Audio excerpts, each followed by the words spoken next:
Parmi ces 4 hommes, devinez qui est l'artiste. Devinez qui est Jeff Koons. Eh bien c'est lui, cravate et costume gris, une allure d'homme d'affaires. Pourtant, c'est l'artiste contemporain le plus exposé et le plus cher du monde. Son univers, c'est monumentales sculptures en acier inoxydable. Son inspiration, c'est la culture populaire.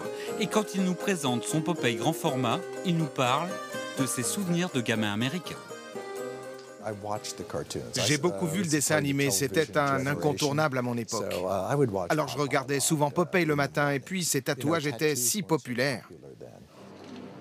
Une imagerie enfantine mais des œuvres qui s'envolent aux enchères. Ce jour de 1999 chez Sotheby's, sa sculpture de Michael Jackson part à plus de 5 millions de dollars. Koons est le chouchou des collectionneurs richissimes. Business et art sont les deux mamelles de son œuvre.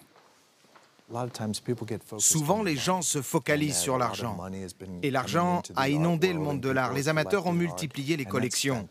C'est fantastique pour toutes les formes de créativité. Mais la vraie valeur de l'art, c'est sa capacité à changer la vie des gens. Les chiffres s'affolent. Son chien en acier s'est vendu à 58 millions de dollars. L'une des explications de cette inflation, la conception des œuvres.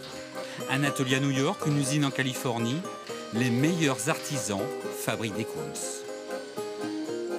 Héritier du pop art, il raconte l'Amérique de la société de consommation. Le marché de l'art l'adore, souvent le public aussi. Bulle spéculative ou génie du XXIe siècle, en tout cas, Jeff Koons entre au musée.